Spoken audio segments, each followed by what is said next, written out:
ఓం సాయిరామ్. సాయి భక్తులందరికీ నమస్కారం అండి. సాయిబాబా దయ వల్ల అందరి కుటుంబం ఎక్కడున్నా కూడా సంతోషంగా ఉండాలని చెప్పి బాబాగారి తరఫున నేను కూడా కోరుకుంటున్నాను. ఈరోజు వీడియోలో సాయి పిలుపు ద్వారా మనకు వచ్చినటువంటి సందేశం ఏంటి, బాబాగారు మనతో ఎలాంటి సందేశాన్ని అందించాలనుకుంటున్నారంటే, రేపే తొలి ఏకాదశి. నేను చెప్పినటువంటి ఈ మంత్రాన్ని 9 సార్లు పఠిస్తే కనుక నువ్వు అనుకున్న పనులు చక్కగా నెరవేరి నీ జీవితంలో ఊహించినటువంటి ఒక శుభవార్తను తప్పకుండా రేపు రాత్రిలోగా వింటావు. నేను చెప్పినటువంటి సందేశాన్ని పూర్తిగా విను అని బాబాగారైతే మనకు ఈరోజు ఒక చక్కటి సందేశం ద్వారా మన ముందుకైతే వచ్చారనమాట. బాబాగారు ఇలా ఎందుకు చెప్తున్నారు అనేది మనం ఆయన మాటల ద్వారానే తెలుసుకుందాం. వీడియో మొదలుపెట్టే ముందు ప్రతి ఒక్కరికి ఒక చిన్న రిక్వెస్ట్ అండి. ఈ సందేశం కనుక మీ అందరికీ నచ్చినట్లయితే తప్పకుండా వీడియోకి చిన్న లైక్ చేసి మరికొంతమందికి షేర్ చేయండి. కొత్తగా మన ఛానల్ ఎవరైనా చూస్తుంటే కనుక సబ్స్క్రైబ్ చేసుకొని కొంచెం సపోర్ట్ అయితే చేయండి ఫ్రెండ్స్. బాబాగారి సందేశాన్ని వినే కన్నా ముందు చాలామంది అడుగుతున్నారండి, మీకు తెలిసిన గురువు గారు ఎవరైనా ఉంటే చెప్పండి అక్క, మాకు ఎన్నో సమస్యలు ఉన్నాయని అడుగుతున్నారనమాట. మీకు ఎలాంటి సమస్య ఉన్నా సరే శాశ్వత పరిష్కారం దొరకాలంటే ఈ గురువు గారికి ఒక్కసారి కాల్ చేయండి. గురువు గారి నెంబర్ వచ్చేసి 9121655457. మీకు ఎలాంటి సమస్యలు ఉన్నా సరే, అంటే విద్య, చదువు, ఉద్యోగం, రాజకీయం, విదేశీ ప్రయాణం, నాగదోషం, కుజదోషం, సంతానం ఆలస్యం కావడం, భార్యాభర్తల మధ్య గొడవలు, మానసిక సమస్యలు, ఇలా ఒక్కొక్కరికి ఒక సమస్య అనేది ఉంటుంది కదండి. మీకు ఎలాంటి సమస్యలు ఉన్నా సరే ఉన్నది ఉన్నట్లుగా మీకు శాశ్వత పరిష్కారం దొరకాలంటే కనుక ఇక్కడ స్క్రీన్ పైన కనిపిస్తున్న నెంబర్కు గురూజీ విశ్వనాథ గారికి కాల్ చేసి మీ సమస్యకు పరిష్కారం అని చెప్పించుకోండి. మన సబ్స్క్రైబర్స్ ఎంతోమంది కూడా ఈ గురువుగారి దగ్గర చూపించిన తర్వాత చాలా మంచి జరిగిందని నాకు పర్సనల్గా కూడా మెసేజ్ చేస్తుంటారండి. చాలా నమ్మకమైన గురువుగారు. ఇప్పుడు బాబాగారి సందేశాన్ని విందామా మరి. రేపు తొలి ఏకాదశి. నీకు ఉన్నటువంటి సమస్యలన్నిటికీ చక్కబెట్టేటువంటి ఒక మంత్రాన్ని ఖచ్చితంగా నేను చెప్తాను. ఇది పఠించినట్లయితే నీ జీవితంలో ఎటువంటి సమస్యలు ఉన్నా సరే ఖచ్చితంగా ఆ బాధల నుండి విముక్తి పొంది నువ్వు జీవితాన్ని సంతోషంగా గడుపుతావు. నీవు ఇంతగా ఎందుకు దిగులు చెందుతున్నావు, నాకు తెలియదని అనుకుంటున్నావు కదూ. నేను ఏమీ గమనించడం లేదని అనుకుంటున్నావు. నేను నిన్ను ఎల్లప్పుడూ కూడా గమనిస్తూనే ఉంటాను. నీ బాధ ఏంటో నాకు తెలుసుకుంటూనే ఉంటాను. నువ్వు చెప్పే ప్రతిదీ నేను వింటున్నాను. మీకు ఏమి కావాలో నువ్వు మనసారా కోరుకుంటున్నావో అవన్నీ కూడా నీకు ఇవ్వడానికి నేను ప్రయత్నాలు చేస్తున్నాను. నా ప్రయత్నం కూడా ఫలించి నువ్వు కోరుకున్నవన్నీ జరగడానికి ఈరోజు సమయం వచ్చింది. నువ్వు ప్రతిక్షణం నీ బిడ్డల భవిష్యత్తు గురించి ఆలోచిస్తున్నావని నాకు తెలుసు. వారి జీవితంలో ఎటువంటి లోటు లేకుండా మంచి ఉద్యోగాలలో స్థిరపడాలని నీ ఆశ. అలా కోరుకోవడానికి కూడా కారణమైతే ఉంది. మీరు ఎంతో కష్టజీవులు, ఎటువంటి ఆస్తులు కూడా పెట్టలేదు కనుక పిల్లలకు మీరు చదువులు తప్ప ఇంకేమీ ఇవ్వలేకపోయారు. అదే కదా మీ బాధ. వారి జీవితంలో ఎటువంటి ఇబ్బంది పడకుండా చదువైతే ఇచ్చారు కదా. వారు దాన్ని సద్వినియోగపరుచుకొని ఒక్కో మెట్టు ఎక్కితే వారి జీవితం నువ్వు ఏ విధంగా అయితే ఉన్నత స్థానానికి వెళ్ళాలని కోరుకుంటున్నావో అదే విధంగా వారు ఒక మంచి స్థాయికి వెళ్తారు. నీకు బెంగగా ఉంది, వారు నీ మాట వింటారో లేదో అని. నువ్వు చెప్పినట్లు చదువుతారో లేదో, ఒక మంచి స్థాయికి వెళ్తారో లేదో అని. ఏమీ కంగారు పడవద్దమ్మా. నీకు 2 నెలల లోపల నీ బిడ్డలకు మంచి ఉద్యోగంలో చేరినట్టుగా కబురు అందుతుంది. నీ సంతోషానికి అవధులు ఉండవు. ఆ శుభవార్త నువ్వు అందుకోవడానికి సమయం దగ్గర పడింది. నువ్వు ఏమీ చింతించకు. నువ్వు అనుకున్నట్టుగానే నీ బిడ్డలందరూ కూడా వారు ఎదగాలనుకున్న రంగాల్లో ఒక మంచి స్థాయికి వెళ్తారు. వారికి నేను తోడుగా ఉంటాను. ఈ విషయం మీద నువ్వు దిగులు పెట్టుకోకు. నీ బిడ్డల ఎదుగుదల చూడడానికి సిద్ధంగా ఉండు. మీ భార్యాభర్తలు ఇద్దరూ మీ పిల్లలతో కలిసి ఆయురారోగ్య ఐశ్వర్యాలతో ఎప్పుడూ కూడా సంతోషంగా ఉంటారు. నీకు నేను ఎప్పుడూ కూడా చెప్తూనే ఉంటాను. నీవు కోరుకునేదేమిటి? జీవితంలో ఉన్నత స్థానానికి చేరాలని, ప్రశాంతత ఏర్పడాలని, సుఖంగా జీవితం సాగాలనే కదా. అది ఆలస్యమైందని నీలో విపరీత ధోరణి పెంచుకుంటే ఇవన్నీ సాధించడం ఎలా సాధ్యమవుతుంది? ఎదుటివారు శీఘ్రంగా ఒక్కొక్క మెట్టు ఎక్కుతూ ఒక స్థాయికి చేరుతున్నారని మనసులో బాధ పెట్టుకొని కోపం పెంచుకుంటూ ఎందుకు ఆందోళనకరమైన పరిస్థితులను సృష్టించుకుంటున్నావు? ఇందువల్ల నీకు లభించేది ఏముంటుంది చెప్పు. వారిని నీకు ఇష్టం వచ్చినట్లుగా మాట్లాడడం అన్నది ఎంతో తప్పు కదా. నీవు నా బిడ్డవి అయినప్పుడు అటువంటి ప్రవర్తన నీకు ఉండకూడదు. నీవు నన్నే నీ తల్లిదండ్రులుగా భావించి పూజిస్తూ ఉంటావు. ఎంతో ఓర్పుతో సహనంతో ఉన్న నువ్వు ఎందుకని ఇలాంటి విపరీతమైన ధోరణిని అలవాటు చేసుకుంటున్నావు? దీనివల్ల నువ్వు అనుకున్నవన్నీ కూడా ఇంకాస్త ఆలస్యం అవుతాయే తప్ప పనులు ముందుకు జరగవు. ఏ మనిషికైనా ఓర్పు, సహనం అన్నది ఒక ఆభరణం లాంటిది. అది నీ దగ్గర ఉన్నప్పుడు నీలో ఒక ఆకర్షణీయమైన కళ ఏర్పడుతుంది. ఆకర్షణీయమైన కళ నీ దగ్గర ఉన్నప్పుడు ఏదైనా సరే, ఎవరినైనా సరే నువ్వు ఆకట్టుకోగలుగుతావు. ఏ పనిలోనైనా విజయం వరిస్తుంది. ఎందుకు నీకు సరిపడని వ్యక్తిత్వం పెంచుకోవాలనుకుంటున్నావు? ఇది వరకు ఎలా ఉన్నావు అదే మాదిరిగా ఉండు. నీవు అనుకున్నది ఆలస్యం అవుతుంది తప్ప నీకు చేరదని ఎలా అనుకుంటున్నావు? అది నీకనే కేటాయించినప్పుడు కొద్దిగా ఆలస్యమైనా అది నీ దగ్గరకు ఖచ్చితంగా చేరుతుంది. నీవు కాస్త సహనంతో ఉండడం చేయాలంతే. సహజమైన నీ గుణాన్ని వదులుకోకు. అతి త్వరలోనే నీవు కోరుకున్నట్లుగా నీ జీవితం సాగాలని, నీవు నీ కుటుంబం ఆయురారోగ్య ఐశ్వర్యాలతో విలసిల్లాలని నా ఆశీస్సులు నీకు ఎప్పటికీ ఉంటాయని తెలియపరుస్తూ ఉంటాను. నన్ను మర్చిపోయావు కదూ, నీకు ఎవరూ లేరని ఎందుకు నువ్వు అంతగా బాధపడుతూ ఉంటావు? అంటే నీ దృష్టిలో ఈ బాబా నీకు ఏం కాడని అనుకుంటున్నావు కదూ. నేను నీకు తల్లిదండ్రుల స్థానంలో ఉన్నాను, నీ గురు స్థానంలో ఉన్నాను. నువ్వు నన్ను ఎలా చూస్తే ఆ స్థానంలో నేను నీకు అలా కనపడతాను. నీకు సహాయాన్ని మనస్ఫూర్తిగా అందిస్తాను. నా బాధ్యతను నిర్వర్తిస్తాను. మరి నువ్వు ఎవరూ లేరని ఎందుకు బాధపడుతూ ఉంటావు? నేనుండగా నువ్వు అనాథ ఎలా అవుతావు చెప్పు? నువ్వు ఎల్లవేళలా ఇదే మాట అనుకుంటూ ఉండవద్దు. నీకు నేను ఎల్లప్పుడూ తోడుగా ఉంటాను. నీ బాధలన్నిటికీ పరిష్కారం అనేది చెప్పే తీరుతాను. నీకు అనుకూలంగా ఉండే రోజులన్నీ తీసుకొని వస్తాను. నువ్వు ఏది కోరుకుంటే అది నీకు అందిస్తాను.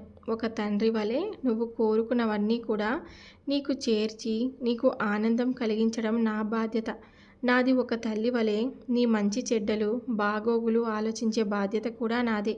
అలాగే ఒక గురువు వలె నీకు సరైన మార్గం చూపించడం, సరైన సలహాలు ఇవ్వడం, సరైన దారిలో నడిపించడం, ఏది చేస్తే నీకు మంచి జరుగుతుందో తెలియచేయడం అది కూడా నా బాధ్యతే. ఎన్నో రకాల పాత్రలు పోషిస్తూ నేను నీ వెంటే ఉంటాను. నీవు నన్ను గుర్తించడం లేదంతే. ఇంకెన్నడూ కూడా నీకు ఎవరూ లేరన్న బాధను ఎప్పటికీ పడవద్దు.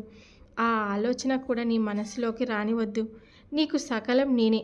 నీకు నేను కావాల్సినవన్నీ సమకూర్చే బాధ్యత నాది. ఎల్లప్పుడూ నువ్వు ఆయురారోగ్య ఐశ్వర్యాలతో నువ్వు కోరుకుంటున్నటువంటి జీవితం పొందాలని, నీకు అన్ని బంధాలు దగ్గర అవ్వాలని నా ఆశీస్సులు నీకు అందిస్తున్నాను.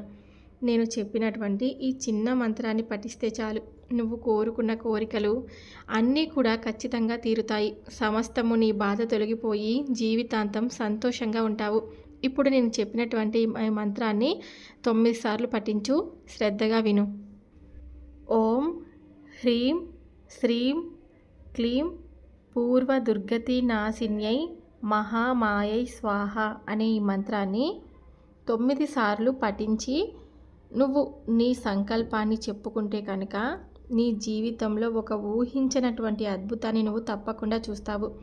నువ్వు ఏది కోరుకున్నా సరే ఆ కోరిక ఖచ్చితంగా నెరవేరుతుంది. తప్పకుండా నేను చెప్పినటువంటి ఈ మంత్రాన్ని తొలి ఏకాదశి రోజు రాత్రిలోపు పఠిస్తే చాలు, సమస్తము నీ బాధలన్నీ తొలగి జీవితంలో నీకు ఒక మంచి ఉన్నత స్థానానికి తప్పకుండా వెళ్తావు. ఈరోజు నువ్వు ఖచ్చితంగా ఒక శుభవార్తను వింటావు. ఈరోజు సాయంత్రం లోపు ఈ శుభవార్త నీ ఇంటికి చేరుతుంది. ఆ శుభవార్త వింటే నీవు మానసికంగా ఎంతో ఆనందం కలుగుతుంది. ఆ శుభవార్త కోసమే నువ్వు ఎన్నో రోజులుగా ఎదురు చూస్తున్నావు. ఇది నీ కుటుంబానికి ఎంతో మేలు చేస్తుంది. నువ్వు మరీ మరీ కోరుకున్న శుభవార్త ఈరోజు నీకు అందుతుంది. విని నువ్వు సంతోషంగా ఆనందంగా ఉప్పొంగిపోతావు. ఏ మనిషికైనా ఎప్పుడైనా సరే సహజమే కదా, వారం వినాలనుకున్న వారు మంచి వార్తలను విన్నప్పుడు వారి మనసుకి ఆనందమే కదా కలుగుతుంది.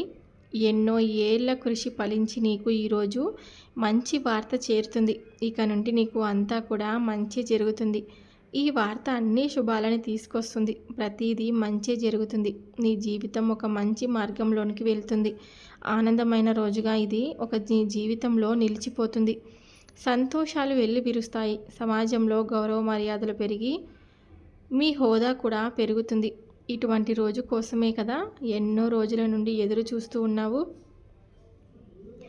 మానసికమైన ఆనందం వ్యక్తిని ఆరోగ్యవంతులను చేస్తుంది. మనకంటూ ఆరోగ్యం ఉంటే ఏదైనా చేసి మనం అనుకున్న స్థాయికి చేరగలం. ఇప్పటి వరకు నీకు మానసిక ఆందోళన వల్ల ఆరోగ్యం దెబ్బతినింది. ఇకపై ఆరోగ్యం కుదుట పడుతుంది. ధనం లేదనే కదా, ధనం లేనిది ఎవరు కూడా ఈ సమాజంలో గౌరవించరు. అది నువ్వు అనుభవపూర్వకంగా తెలుసుకున్నావు. ఆ ధనం నీకు కావలసినంత లభిస్తుంది కాబట్టి నీకు గౌరవ మర్యాదలు అధికంగా పెరుగుతాయి. ఎందుకంటే ఈ రోజుల్లో మంచితనం చూసి గౌరవించే వారున్నది ఎవరు ఉండరు. నీ దగ్గర ధనం ఉంటేనే నీకు గౌరవం, లేకపోతే నువ్వు చాలా చులకనగా చూస్తారు. కనుక ఇంతకుముందు చేసినట్లుగా చేసి బాధలు పడకు.